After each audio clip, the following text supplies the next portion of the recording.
viewing. That will be uploaded with a hyperlink to the YouTube channel, where again it's repeated viewing, and it is the recordings now began. Thank you very much, Robert. Members, before we start, I'd like to welcome Emily Somerville to the meeting. Sorry, Emily, for putting you in the spotlight. Emily's a fifth-year student at Grange Academy and is doing some work here with Democratic Services, has an interest in politics, and hopefully still have that after being here.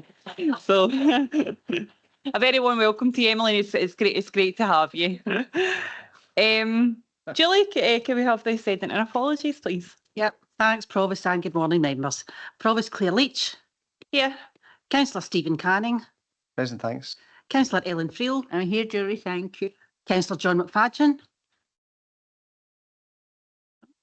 Deputy Provost John McGee. Yep. Councillor Caroline Barton. Yeah. Councillor Elaine Cowan. Here. Councillor David Richardson. Present, Julie. Thank you. Councillor James Adams. Present, thanks. Councillor Ian Linton. Yeah, I can see him online. Councillor Douglas Reid. Yep. Councillor Jane Sangster. Here, thanks, Julie. Councillor Graham Barton. Yeah, thanks, Julie. Councillor Graham Boyd. That's Julie. I have an apology from Councillor Barry Douglas. Councillor Neil Ingram. Yeah, thanks, Julie. Thank you. Apology from Councillor Peter Mabin. Councillor Claire Maitland. Here. Councillor Jim Todd. Here. Councillor Beverly Clark. Here. Councillor Sally Cogley. Here. Councillor Kevin McGregor. Here, thank you. Councillor Linda Mabin. Here, Julie, thanks. Councillor William Lennox. Here, Julie. Councillor Alison Simmons. Here. I have an apology from Councillor Billy Crawford. Councillor June Kyle. Present. Councillor Jim McMahon. Yeah, Julie, thanks. Councillor Neil Watts. I'm here, thank you. Councillor Drew Filson. Councillor Jennifer Hogg. Yep, I'm coming. Sorry. Yep. Thank you. And Councillor James Kyle. Thank you, Provost. Thank you very much, Julie. Before we move on to business proper, as always, we determine any members who have any declarations of interest. That's definitely for you to know better. So anybody have any declarations before we begin? No, we're all good. Okay, thank you, everybody. Moving straight into business, agenda item 2 is the Community Planning Partnership Local Outcomes Improvement Plan Performance Report. Try saying that with Toffee in your mouth. 24-25. We're asked to approve the recommendations contained in the report submitted to the joint engagement event that we were just all at. Don't propose to go through them all, but it's all there in front of you. Any questions? Councillor Claire Maitland. It's a comment, actually, Provost, if that's okay. And it's just to say the previous event was eye-opening. It shows how we work in partnership and collaboration. And I just think it's unfortunate that the public weren't able to see the amount of work and questions and the reports themselves and how we reacted to them, because it was a real example of community planning partnership. So just a comment. Thank you. No, absolutely fair, Claire. Thank you for that. Any other member? Councillor Jim McMahon. Thank you. I absolutely echo the sentiments for Councillor Mint as well. I was to pick up on some of the stuff that we discussed. We were partners during that and some really good presentations. I'm going to pick up on the SL 66 in the Ayrshire again. It's absolutely fantastic. And I still see the three people yet, Jake, Skye and Rachel there, and the difference that made known to their life, but to their parents getting their daughter and such like that, that'll always stick with me. I got my daughter back. So that stuff from about the education stuff that we're doing externally and working with partners through that is great. For me, I think one of the big things I've got to pick up on is changing demographic and the ageing demographic in over 65s, and particularly around about the well-being, and Craig spoke laterally around about that clear link to housing and getting that housing type right for the future going forward. And there's massive challenges. I'll go back to that figure again, that for every pound we spend in housing, saves us 4 in health and social care, but there's got to be a line somewhere where we realise that and where the savings and how we deliver through the savings in health and social care, we can deliver more houses for that. So it's really important for me coming from the South of the Authority and looking at that depopulation stuff, that how do we stop our young kids moving away? And I think I touched on it in a bit comment on there through the employability stuff about the stuff they're doing with the 9cc and the ambitions to drive forward and keep our young people in the South of the Authority with new renewable jobs that's going to reflect the surroundings that they're in now. So there's 2 things there. It's really about keeping more young people there and meeting that housing need demand for the ageing demographic in the South of the Authority. And I'm going to focus particularly again on New Cumnock. And the reason I'm focusing on New Cumnock is because of the topology of New Cumnock. I dare about that in the hills where older people have got to climb to get back to their houses for where their shops are down on the level. And it's going to go back to that site again through the housing need and demand assessment that I spoke about. And I still stringently believe that we're not meeting that demand. And I take in just what I've said about the demographic and how we're going to keep people there, how we're going to encourage people to stay in our rural communities. If we don't have the right type of housing to meet that demand, then we will never keep people in the communities. So the thing for me is looking at that again, taking into recognises the fact that I've just raised about the demographic change and where that's going, and the plans and ambitions that they've got through the 9cc to bring the social enterprises, to bring the renewable jobs to the rural communities. I've said before, we could sit back and let it happen. I'm not prepared to sit back and let it happen. We've got to do something about it. So that's for me coming from that side, coming from the South of the Authority. I think some of the other stuff that was spoken about today, maximising external funding, I think for me is absolutely crucial. And as we go forward with the 9cc, it's even more important that we don't use our own money to get what we need. We need to go and look at external funding, not just for a council point of view, but for every other community group that's out there. The school counselling service that was mentioned today again is another fantastic service. I know how that's valuable to our young people. I have worked with young people that's been through that counselling services. I know some of the statistics that was produced by our police colleagues that sexual crime is actually doing. Okay, that was for 2024, but we know it's actually creeping back up, and there's a big increase again coming upon us again there, like that was explained along with drug deaths and the reason behind that. Could have been something historical. It's no. I was encouraged to hear about the anti-social behaviour strategy, and although it's in its early stages, it really is something that we need to push on and drive forward with that at pace. I think, again, the disturbing statistics from about for community safety, the road fatalities up 150%. We have a focus group again on the A76 working collaboratively with colleagues for Dumfries and Galloway, and a focus big on that. But I think going back to even the focus on the A76, then this needs to be a clearer focus again, I think, in another strategy looking at the Belfield interchange, where we need to look at that for where that 76 that's going to affect every community in the South of the Authority. So for me, the big takeaway for the day was running about the demographic change and how we're going to work with that demographic change. I had the privilege yesterday of being at Dumfries House, where we're older people, and back in that older people's champion role, it was a pleasure to meet them and have some of the discussions and hear the challenges that some of them are facing. But we're delivering on some of that stuff as far as wellbeing goes, and then that partnership again with Dumfries House, we can see what that means to the older people. It's that popular now, the Dumfries tea dance in the afternoon, that they're only going to get once a year. There's that many groups involved that we've identified and have came forward that absolutely thrive on days like that, and it's great to meet people like that. So some fantastic work done through the wellbeing agenda, but I think we've a lot of work to do as far as that demographic work goes and that big change in that. And just one more point before I finish, it's looking at the statistics from about our fertility rates in Scotland and 1.3, I think, families now, 1,750 deaths more than births. 17,000, sorry, more people died in Scotland more than was born. If it wasn't for inward migration, about 10.2%, we wouldn't exist if the future would kept on going that way. So it's really important we recognise that as well. Absolutely, very, very, very well summed up. I've got Leader, Councillor Ian Linton online, Councillor Linda Maben, and I'll keep my eye out for anybody else. Leader. Thanks. Can I just say, I thought it was an excellent presentation. I think some of the questions that were asked and comments were absolutely first class. And I think, it's just how we encapsulate some of these key points and some of the key points that have been made, here and at the previous meeting. Running right through it for me is there's a challenge going on and pressure on. And boy, I think we know it in terms of resources and the challenge towards local government and the temptation for creeping centralisation of resources.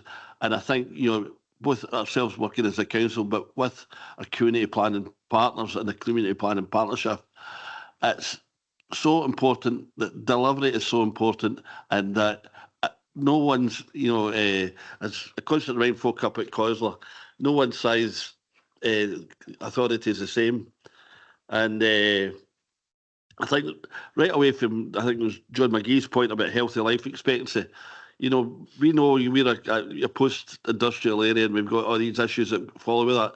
That must be key, one of our key objectives, to absolutely address that and to make sure that the folk, have a decent quality of life when they retire and within their employment. The other issue in terms of child poverty, that's right up there. 6,000 of our kids in East Ayrshire in child poverty. That's 6,000 too many, as far as I'm concerned. And I think we need to, we've made great progress towards that, even better progress and that's been happening nationally, and that's good to see. I think in terms of housing, I think Jim's absolutely right. We need to. There's a temptation, like nationally, the government is wanting to, build houses, and that's the right thing to do. But it's not just the numbers; it's the actual quality, not just the quantity. We need to get right, and we've been doing that. Whether it's supported accommodation or different types of accommodation to meet people's needs. And I think that from a housing perspective, that's where we need to go. And I think we've a wee bit of job to do. I think I'll just put it here, just in terms of aids and adaptations and making houses suitable for folk. I think we've got quite a bit of work to do to make sure, if there's a big issue in terms of affordability, but there's a bit of kind of compromise to allow people to live as long as they can within their home. And I had the pleasure yesterday, I get out with one of our care at home workers, the 1,600 care at home workers, and what a job they do, what an absolute job they do. One of the clients I visited yesterday, despite his own challenges with dementia and other issues, through the support that our officers were able to get and channel towards him, that one intervention, it was just changing his whole lifestyle and hopefully his life expectancy.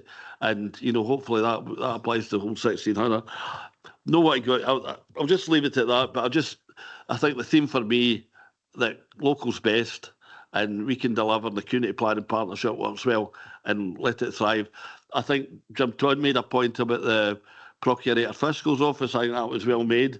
All the decision makers should be here, whether it's private sector, everybody around the table within the community partners, and there's a bit of accountability for the sake of our communities, that we make everybody that's delivering services for them, no matter who it is, they should be kind of held accountable, and we saw a great example of that today. Thanks, Promise. No, absolutely, Leader. Thank you for that. Councillor Ian Linton online. Thanks, Provost, and I would maybe add SEPA to that list, Dougie. I think having them in the room would be a great help as well.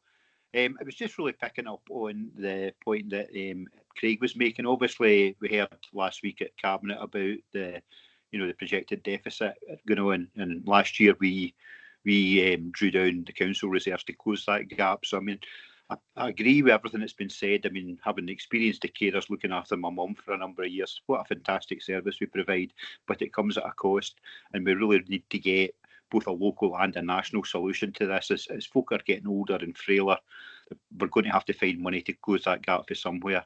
Thank you. Yeah, another really good point made, so thank you.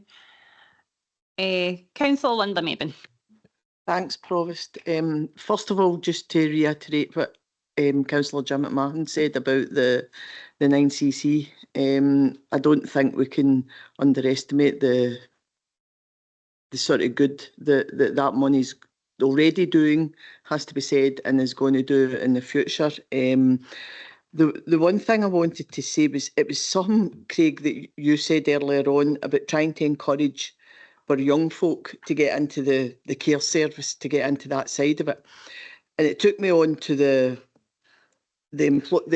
SSSC qualification, and I see that it is only a 63%.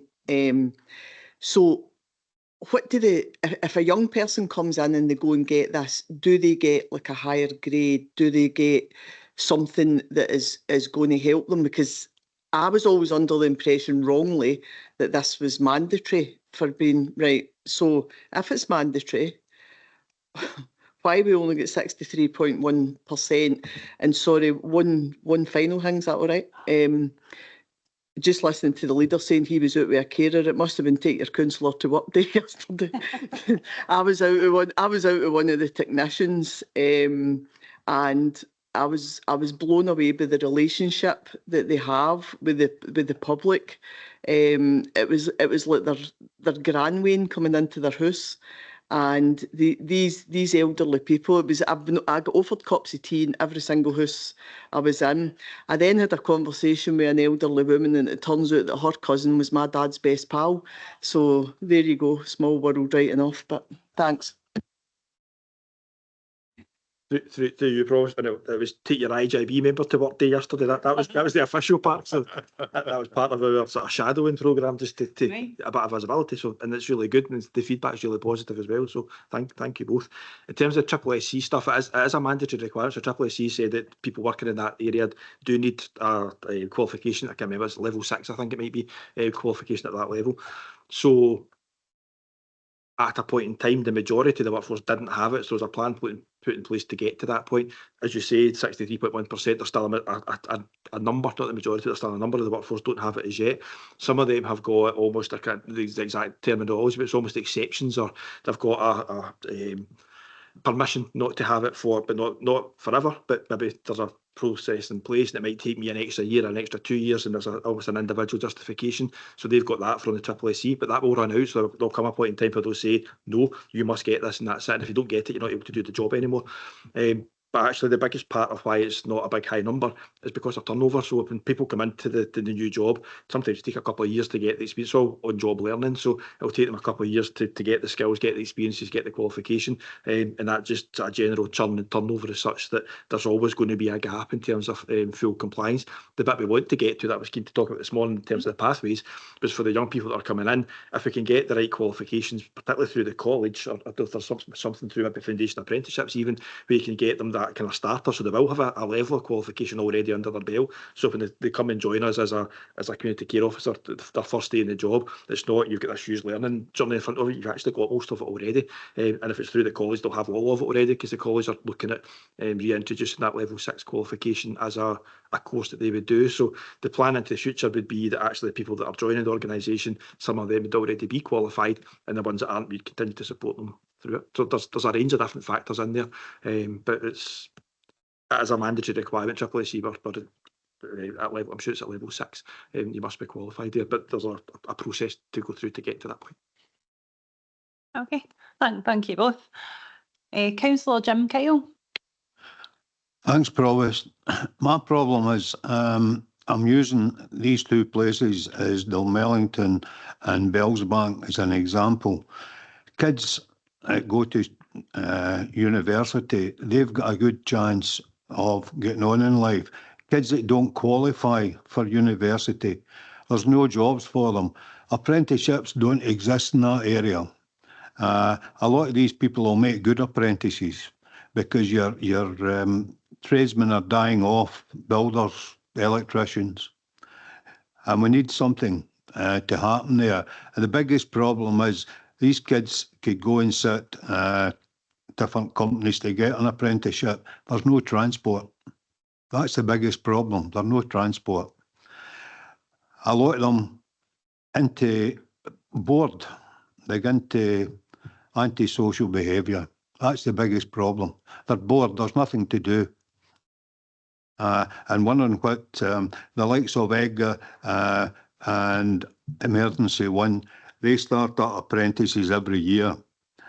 There's no way for these kids to get to it, none whatsoever.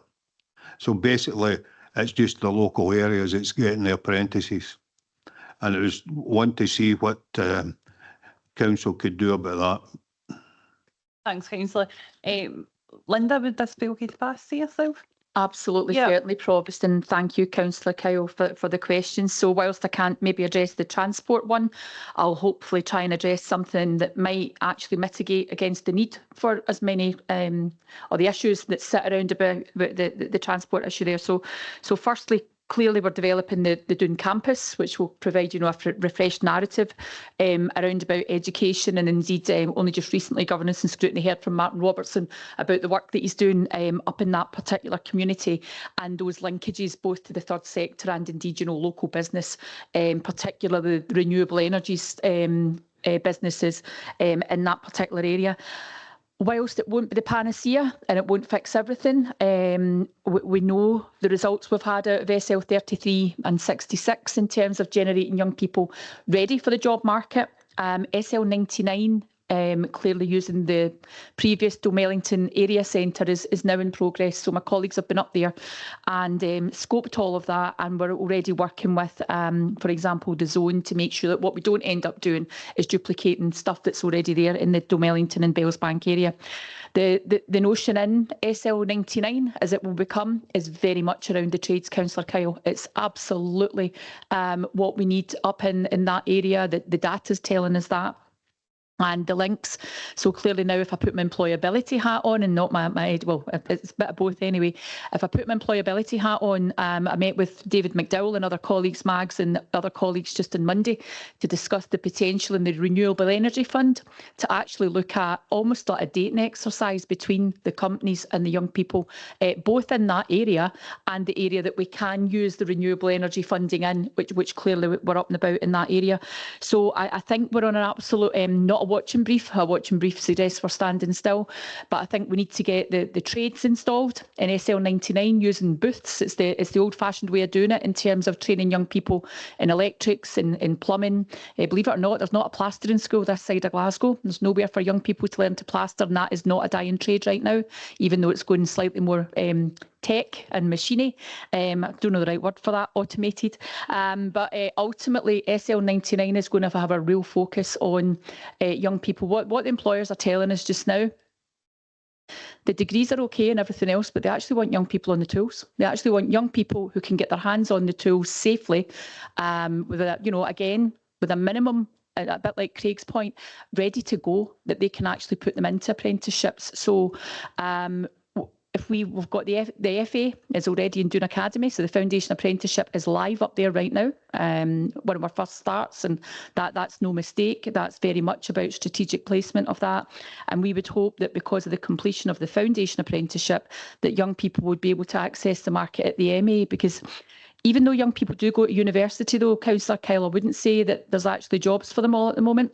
That's the danger, I think, and really what we need to respond to is that part where we almost, it is 9-year grown our own. We need to be in a position in East Ayrshire of growing the kids straight out of our schools into, there will be young people that go to university. That's about 1 in 5 in East Ayrshire for that.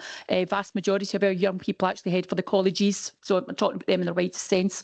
And then clearly that piece, if we can grow the apprenticeship piece and be an absolute, I suppose, a pathfinder for Scotland. Aberdeenshire are doing amazing work in that space right now, and I'm very close to them at the moment.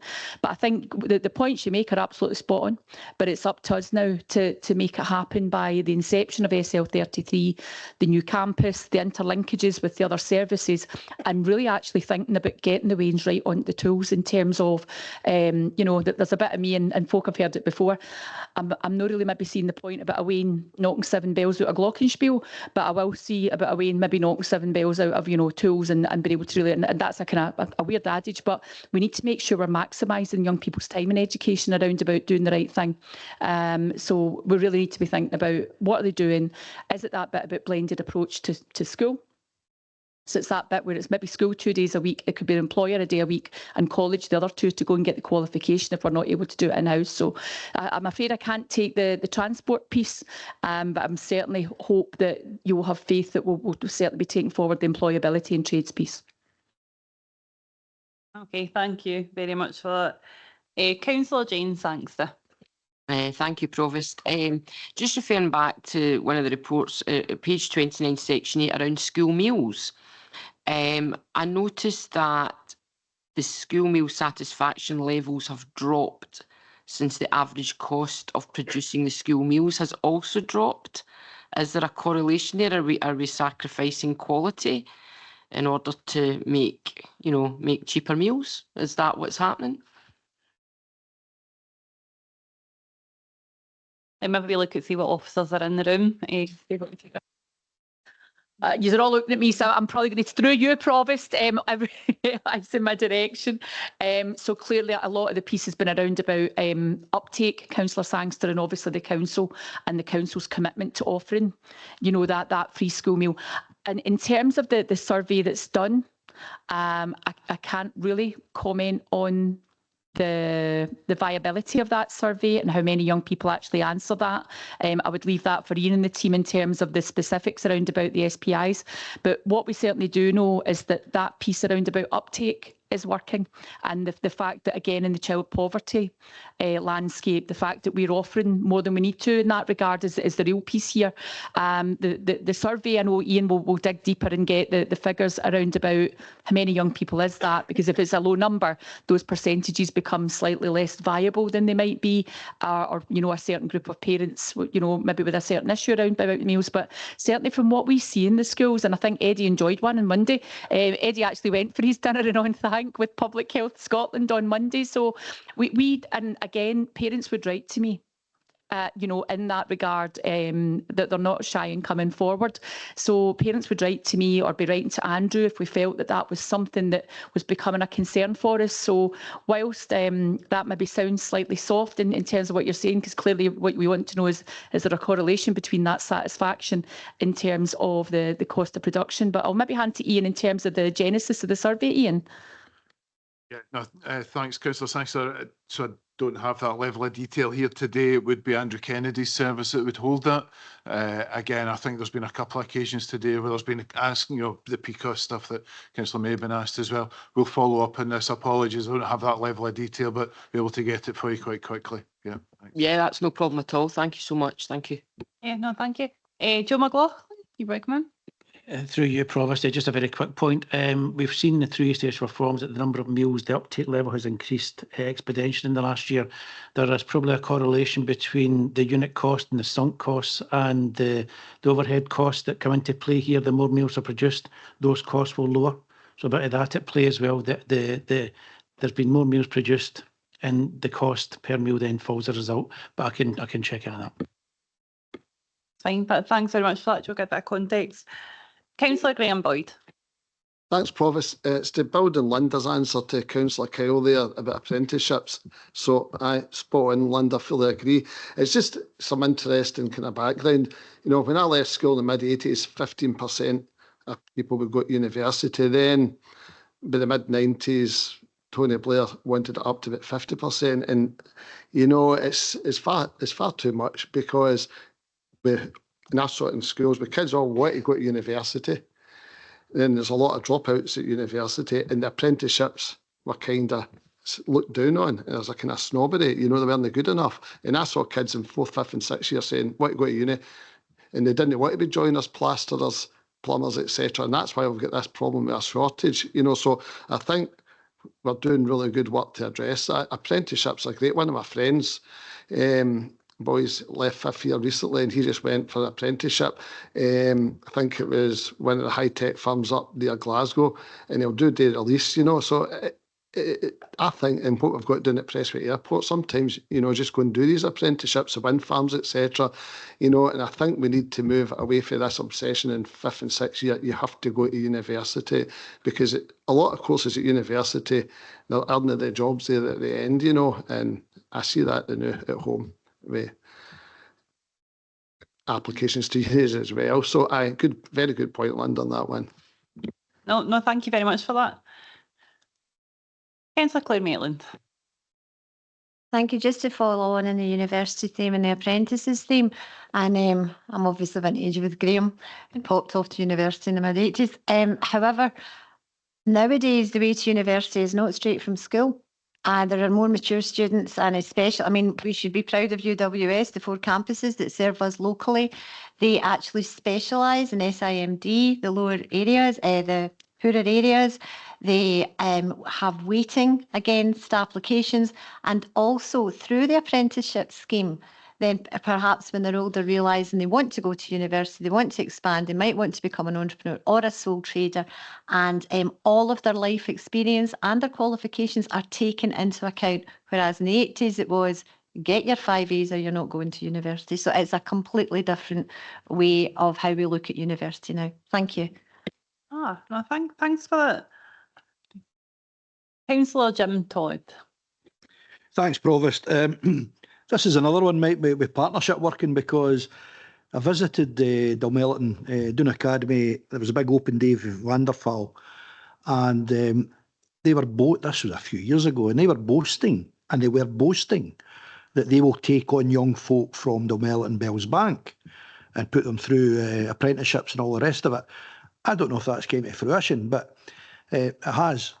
Good. Well, that's great news. But there's an add-on to that is, I think we could add that onto our policy with Section 75, with further renewable energy firms coming in and making it part of it could be SL 99, or it could be through economic development and our education departments. That close working with our planners has a big say in any application that comes, obviously following the legislation. But it can be part of a Section 75 that any of these big companies have to take on apprenticeships and young workers if it's applicable. Yeah, no, thanks very much for that. And it's magic. There's David McDowell. Thanks, David. Yeah, thanks through you, Chair. Yeah, no, you're quite right, Councillor Todd. I would add, though, that the Section 75 process, the legal process, is there for certain parts of the planning system. But what we do have, and we've got examples where, like Lethen's wind farm, for instance, there'll be about £1.2 million in place coming in to deliver an employability programme for the Cumbernauld Valley area. That's agreed, that's written into the legal agreement in that particular case as a voluntary proposal. Other wind farm developers don't necessarily want to go down that route, but they have. So if you take Penclow, for instance, Penclow was at the planning committee for considering the phase 2, but for the phase 1 recently, we've obviously just agreed with them, working with the M&9 9cc group, that there'll be in the region about, I think it's about £70,000 of initial payment coming towards supporting. And you heard Councillor McMahon mention earlier on about Emergency One, and Councillor Maben supporting that. The kind of key issue with the 9cc group is where the money is coming into the area. We're working with developers to try and get that, and we are looking at some of the kind of key sectors, engineering sectors. Egger was mentioned. We're looking at other groups in the hospitality sector. So there are areas where we are looking to kind of focus that attention of trying to get the money into working with businesses, so that the education skills team can work with individuals to get them into full employment. And as Linda alluded to, we're looking at how we work flexibly with the pre-employment process, because a number of the businesses are looking at taking people on who have some form of experience. So the performing engineering operations that the Education Service deliver in conjunction with Ayrshire College is essential to get a job into one of the engineering firms, and that has been delivered successfully for candidates in Emergency One and Egger. So yeah, that we are working in that route, and as these opportunities come up, both with, I would may add, the BES as well for electrical infrastructure. We're working with companies who are delivering those, and to see what opportunities are available for both in the education side as a community benefit and for employability. Thanks very much for that, David. Some great opportunities available for young folk nowadays. Fantastic. Online we have Councillor David Richardson. Thanks, Provost. Thanks, Claire. It's just to come back to Councillor Boyd. on the university and apprenticeships thing.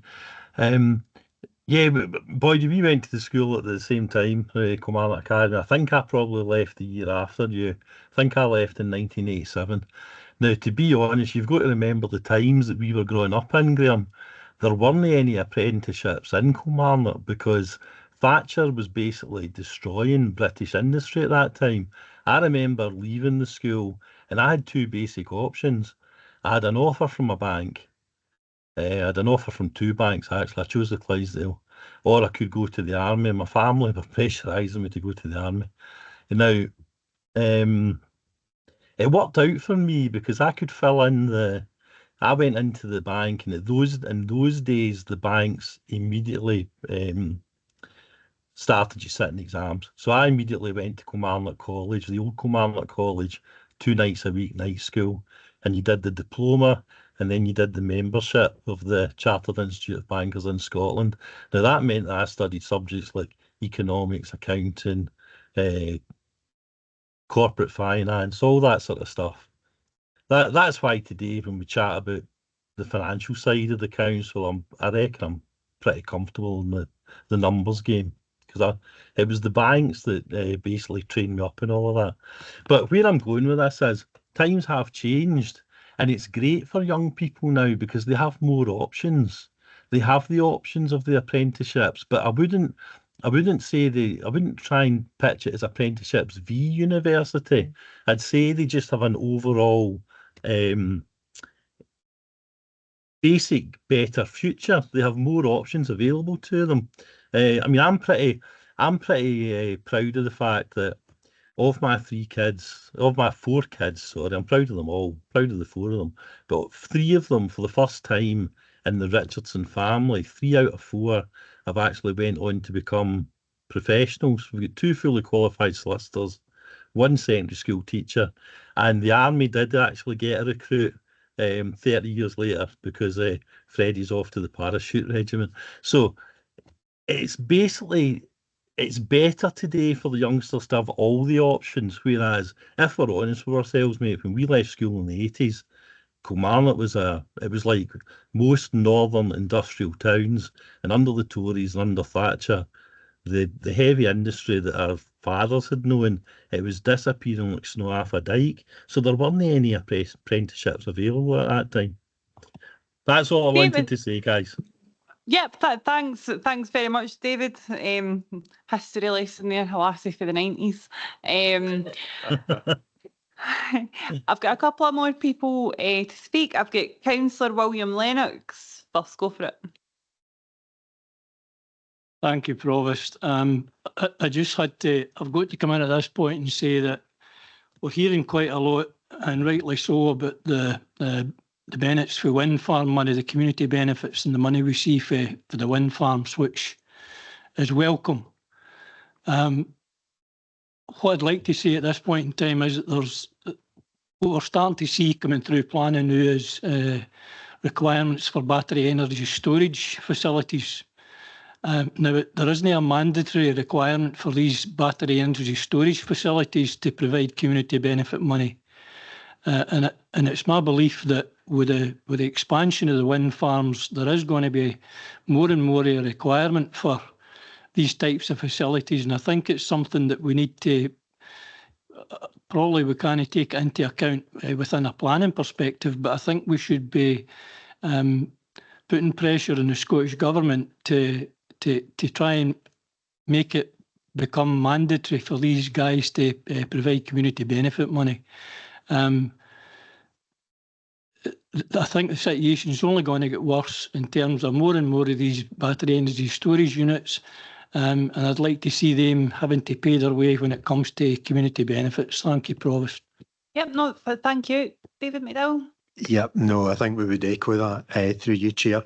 I think we have recently, both through the 9CC group and through the council, via cabinet paper, taken a report that kind of reviewed a Scottish Government consultation, and part of that was to emphasise the need for you know, areas of community benefit in the kind of non-standard renewable sector, which also includes battery energy storage systems. So we did have that in the report. We welcome it. We are working with some developers. Obviously, it's voluntary, so some are, you know, coming forward with proposals, and we've got one at Kilmarnock South that we're having discussions with, and there's also one down in Killoch that down there as well. So it is something that we continue to work with the developers, but it is, as you say, Councillor, it's voluntary. So once we hear the feedback from the Scottish Government, we'll be able to update the Cabinet and members of just what the Government's outcome is. And the Council's position was fully shared by the 9CC group as well. Thanks. Oh, that's perfect. Thank you. Is that okay? Okay. Leader. Thanks. Just kind of trying to do some kind of concluding marks here, and I think, you know, for me, I think this shows today for me it's maybe it's not just for us looking inwardly, but I think for the wider public that sees council's role as, in my mind, when you see some of the issues that are addressed in social media these days, as somewhat trivial, and I'll not go into them, when we're actually, you know, what we're about is absolutely transforming lives, looking at improving folks' health outcomes, their life expectancy, trying to get help with the education of young people and provide jobs and services. There's so much that we're doing there, and so many good news stories that this East Ayrshire Council has delivered that I don't think we get recognised for, in terms of what we've done with child poverty and specifically about apprenticeships. I think, you know, and it's through the cooperation we have in this chamber and our community partners that we've been able to do so. And I think we need to do that once just to kind of reassure ourselves. But I think more there's a challenge coming to us for all tiers of government that that maybe not see that local councils can deliver and make changes that are maybe of mutual. Both governments, whether it's Edinburgh or London, are saying that they want to address child poverty. Well, we're the ones that can make effective change, and we need to tell them that.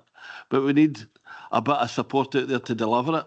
So I think, you know, what we need to do from this is just get that message out there and continue to do what we do in terms of engagement with people, bring more folk in the tent. I think it's amazed me in terms of the number of local businesses, for example, as we try to train young people that will give a lot of their valuable time to come in and help us, to help them, to help their communities and to help our young people. And the voluntary sector, you know, a lot of people that are retired and are out of work have been able to spend so much of their energy. You mentioned 9CC, but you've got numerous organisations right across the East Ayrshire delivering on a daily basis, and that's the focus for that is a community planning partnership. But we are key to delivering, to helping that roll that out. And I just would hope that we can get that message out there, Provost, and just give ourselves a wee, you know, a wee bit of kind of credit for delivering where we are. But as Jordan illustrated with the life expectancy, there's challenges out there too. You know, we're absolutely not complacent, and we need to make sure that we rise to the challenges and meet the challenges and be upfront. I think as somebody said, I think it was Eddie that said, we need to be absolutely upfront about what these challenges are, and whether they're, you know, fiscal or whether they're just other things that are out with our control. We need to educate ourselves and educate the public out there. Thanks, Provost. No, I absolutely do. I don't see anyone else indicating their wish to speak, so it's probably a really good note to end on then, if that's okay with members. Members, I thank everybody for your contributions today. It's been a really, really good conversations between the planning partnership and our own. So thank you all. Just to let you know that the meeting will now come to a close and the recording will now finish. Thank you, everybody.